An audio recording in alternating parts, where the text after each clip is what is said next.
बिस्मिल्लाहिर्रहमानिर्रहीम। Dear viewers, अस्सलाम वालेकुम। मैं हूं मोहम्मद आबिद। आज का हमारा टॉपिक है एडवांटेजेस ऑफ डीबीएमएस। डीबीएमएस के जो एडवांटेजेस हैं, नंबर 1 पे है डाटा इंडिपेंडेंस, नंबर 2 है रिडंडेंसी कंट्रोल, नंबर 3 है कंसिस्टेंसी कंस्ट्रेंट्स, नंबर 4 है डाटा सिक्योरिटी और नंबर 5 है backup and recovery. Redundancy control. Redundancy क्या है? Redundancy means duplication of data in multiple files. Redundancy का मतलब ये है कि एक ही एंटिटी का डाटा या किसी एक ही चीज का डाटा है, किसी एक स्टूडेंट या किसी एक चीज का डाटा बहुत सारी फाइलों में अगर बार बार रिपीट किया जाए, बार बार स्टोर किया जाए, लिखा जाए, इस चीज को रिडंडेंसी कहते हैं। तो हमारे पास दो तरह के सिस्टम होते हैं, एक फाइल प्रोसेसिंग सिस्टम होता है, एक डेटाबेस सिस्टम होता है। ये सिस्टम किस लिए इस्तेमाल होते हैं? ये बहुत ज़्यादा मिकदार में अगर आपके पास डाटा हो और उसे कंप्यूटर में स्टोर करना हो, तो या आप फाइल प्रोसेसिंग सिस्टम के ज़रिए उस डाटा को कंप्यूटर में स्टोर करेंगे या आप डेटाबेस सिस्टम के ज़रिए स्टोर करेंगे। तो फाइल प्रोसेसिंग सिस्टम में रिडंडेंसी होती है, यानी एक चीज के डाटा को, एक एंटिटी की मालूमात को बार बार बहुत सारी फाइलों में लिखा जाता है, जबकि इसके मुकाबले में डेटाबेस सिस्टम में रिडंडेंसी नहीं होती। Data in database is written only once. Data database system में सिर्फ एक मरतबा लिखा जाता है। Same data is used at all location where data is required. वही वाला एक ही डाटा तमाम लोकेशंस पर, तमाम नोड्स कह लें या कंप्यूटर्स पर कह लें, वो एक्सेस होता है, एक ही डाटा एक्सेस होता है, क्योंकि वो मल्टीपल फाइल में लिखा हुआ नहीं होता। तो डेटाबेस सिस्टम में रिडंडेंसी नहीं होती। So the redundancy of data is controlled in database system.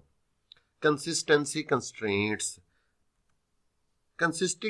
Consistency constraints are the rules. Consistency constraints वो कवानीन, वो असूल होते हैं दैट मस्ट बी फॉलोड, जिन पर अमल करना पड़ता है when data is being entered in the database, जब डेटाबेस के अंदर डाटा एंटर किया जाता है।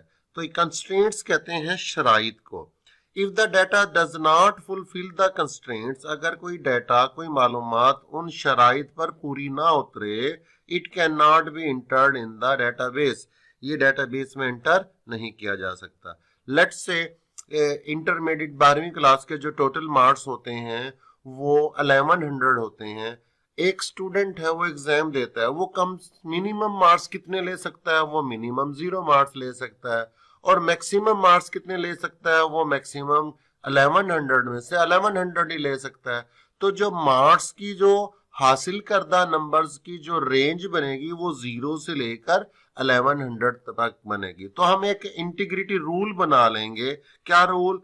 जैसे यहाँ लिखा हुआ है मार्क्स इज ग्रेटर देन और इक्वल टू 0, यानी मार्क्स 0 हो या 0 से ग्रेटर हो, and marks is less than और इक्वल टू 1100 के मार्क्स कम हो या बराबर हो 1100 के। तो ये जो रेड कलर में यहाँ पर लिख दिया गया है, ये एक हमने इंटीग्रिटी रूल बनाया है। जब भी मार्क्स डेटाबेस में एंटर किए जाएंगे, पहले इस रूल के मुताबिक, इस कंडीशन के मुताबिक चेक किए जाएंगे। मसलन अगर किसी ने 1000 मार्क्स लिए हैं, तो 1000 मार्क्स इस कंडीशन और इन दोनों कंडीशन पर, इस रूल पर पूरा उतर रहे हैं। 1000 मार्क्स ग्रेटर हैं 0 से, 1000 मार्क्स लेस देन 1100, दोनों कंडीशंस ट्रू होंगी, तब ये मार्क्स 1000 जो आपने ऑब्टेन किए ये एंटर हो जाएंगे। अगर आप 1100 से ज्यादा मार्क्स, 1200 मार्क्स जो हैं वो एंटर करने की कोशिश करते हैं, तो चूंकि वो इस रूल पर, इस कंडीशन पर पूरा नहीं उतरेंगे, वो डेटाबेस में एंटर नहीं होंगे। तो कंसिस्टेंसी कहते हैं डाटा का एक जैसा होना या डाटा का किसी रूल को फॉलो करके सही सलामत होना, और कंस्ट्रेंट्स कहते हैं रूल्स को। तो डाटा एंटर करते वक्त डेटाबेस सिस्टम में ये रूल्स के मुताबिक डाटा एंटर होता है, और जो कि फिर एक्यूरेट डाटा एंटर हो जाता है। Data independence. DBMS provide the facility of data independence. Data and application program are separate from each other. याद रखें, डाटा अलहदा से चीज है, एप्लीकेशन प्रोग्राम अलहदा से चीज है। डाटा कहाँ पर स्टोर होता है? ये डेटाबेस में स्टोर होता है या टेबल्स की फॉर्म में स्टोर होता है। और एप्लीकेशन प्रोग्राम क्या होता है? एक फॉर्म होता है जिसके जरिए यूजर डेटाबेस में डाटा एंटर करता है। User can change the structure of database. User क्या करता है? डेटाबेस का स्ट्रक्चर चेंज कर सकता है without changing the application program, application program को तब्दील किए बगैर।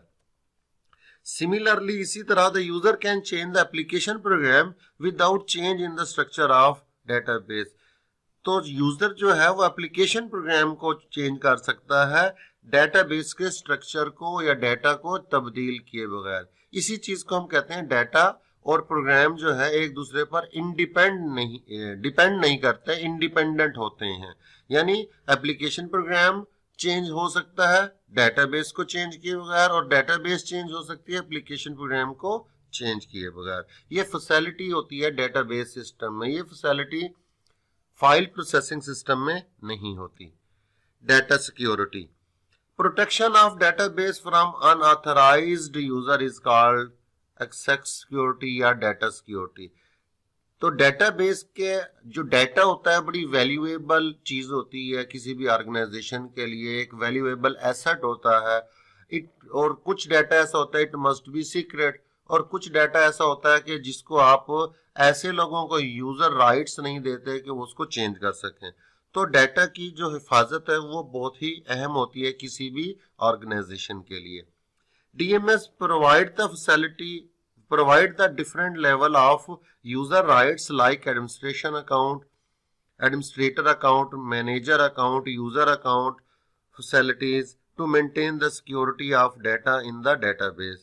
तो DBMS क्या प्रोवाइड करती है आपको? एक जो डेटाबेस को यूज कर रहे होते हैं वो कितने किस्म के यूजर हैं, एडमिनिस्ट्रेटर है, मैनेजर है, यूजर है, उनको डिफरेंट राइट्स देती है, उनको डिफरेंट इख्तियारात देती है डेटाबेस को यूज करने का। जैसे एडमिनिस्ट्रेटर है वो इंसर्ट भी कर सकता है, डिलीट भी कर सकता है, अपडेट भी कर सकता है डाटा को। इस तरह एक नई टेबल क्रिएट कर सकता है, एक पुरानी टेबल को डिलीट कर सकता है। ये सारे इख्तियारात एडमिनिस्ट्रेटर के पास, ये सारे राइट्स एडमिनिस्ट्रेटर के पास होते हैं।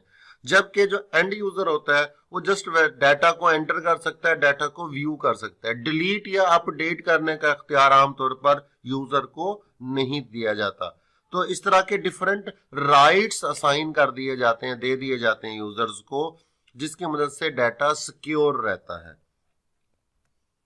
DBMS also provide the facility of password। इसी तरह पासवर्ड की फैसिलिटी भी DBMS प्रोवाइड करता है कि आप डेटाबेस पर पासवर्ड लगा दें तो जिस शख्स को पासवर्ड पता होगा वही ऑथराइज्ड यूजर होगा, वही डाटा को यूज कर सकेगा। Backup and recovery, backup is the additional copy of data on some storage device. Backup क्या होता है? डाटा की एक एडिशनल कॉपी होती है कि किसी स्टोरेज डिवाइस पे कोई अलहदा से हार्ड डिस्क है या USB फ्लैश है या CD या DVD है, कोई भी स्टोरेज डिवाइस है, उस पे एक डाटा को अलहदा से कॉपी कर लेना, ये बैकअप कहलाता है। Recovery means restoring of data if original data is lost और डैमेज। रिकवरी का मतलब ये होता है कि अगर आपके ओरिजिनल डाटा डेटाबेस में से लॉस्ट हो जाए, डैमेज हो जाए किसी भी वजह से, तो आपने ये जो बैकअप लिया होता है अलहदा से किसी दूसरे पुर्जे पर, स्टोरेज डिवाइस पर, उससे वापिस आप कंप्यूटर में डाटा कॉपी कर लें, ये रिकवरी कहलाता है।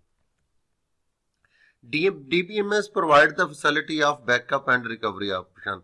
DBMS जो है वो आपको बैकअप, यानी कुछ ऐसे DBMS है जैसे ओरेकल है, SQL सर्वर है, कि वो पीरियाडिक बैकअप खुद ब खुद लेते रहते हैं, ऑटोमेटिक लेते रहते हैं। अगर आप उसमें ऐसी ऑप्शन यूज कर सकते हैं कि वो हर 24 घंटे के बाद जो है वो ऑटोमेटिकली डेटाबेस DBMS जो है वो डेटाबेस का बैकअप लेती रहे, कॉपी करता रहे, तो इस तरह की फैसिलिटी भी होती है। डिसएडवांटेजेस ऑफ DBMS, DBMS के नुकसानात क्या हैं? High cost of DBMS। DBMS जो है जैसे ओरेकल का सॉफ्टवेयर है, ये बड़ा हैवी और कॉम्प्लेक्स सॉफ्टवेयर होता है। इसको जब हम लाइसेंस्ड वर्जन इसका खरीदते हैं तो इस पर अच्छी खासी कॉस्ट आती है।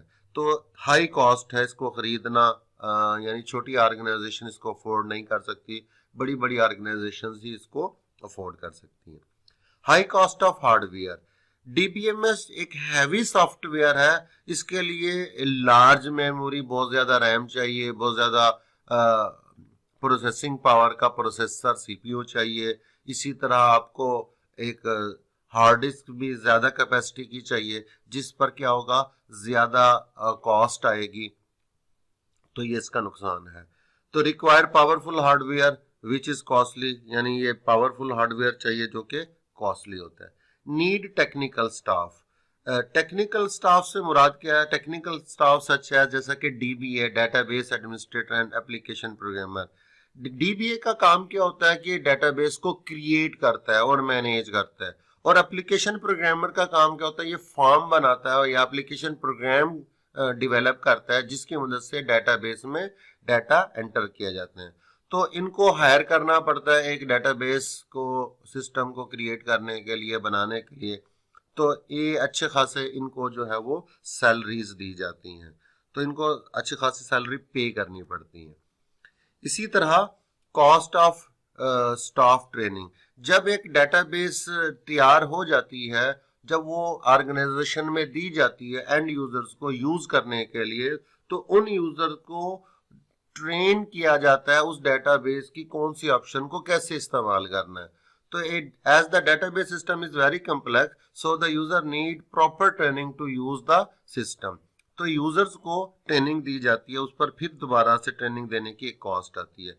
Need of data dictionary, data dictionary क्या होती है? एक फाइल होती है जिसके अंदर मेटा डाटा होता है, या डाटा के बारे में डिफरेंट इंफॉर्मेशन होती है, जैसे कि स्ट्रक्चर ऑफ डेटाबेस, इसकी इंफॉर्मेशन होगी, फील्ड यानी एक डेटाबेस के अंदर कितनी टेबल्स हैं, एक टेबल के अंदर कौन से कॉलम्स हैं, उन कॉलम्स के नाम क्या हैं, उन कॉलम्स की डाटा टाइप क्या है, उन कॉलम्स के ऊपर कौन से इंटीग्रिटी रूल्स अप्लाई किए हुए हैं, यूजर कितने किस्म के हैं, उनके राइट्स कौन कौन से हैं, कौन से ऑथराइज्ड यूजर्स हैं, ये सारी मालूमात जो है वो डाटा डिक्शनरी के अंदर मौजूद होती है। और डाटा डिक्शनरी को मेंटेन करने के लिए आपको इंस्टॉलेशन कॉस्ट या हार्डवेयर कॉस्ट आपको बेयर करनी पड़ती है, तो ये एक डिसएडवांटेज है। उम्मीद है आपको ये लेक्चर समझ आ गया होगा। अगर आपने अभी तक मेरे चैनल को सब्सक्राइब नहीं किया तो जल्दी से मेरे चैनल को सब्सक्राइब कर दें, दोस्तों के साथ शेयर करें, और अगर कोई प्रॉब्लम हो तो कमेंट सेक्शन में कमेंट करें। अपना ख्याल रखिएगा, नेक्स्ट लेक्चर में मुलाकात होगी। अल्लाह हाफिज।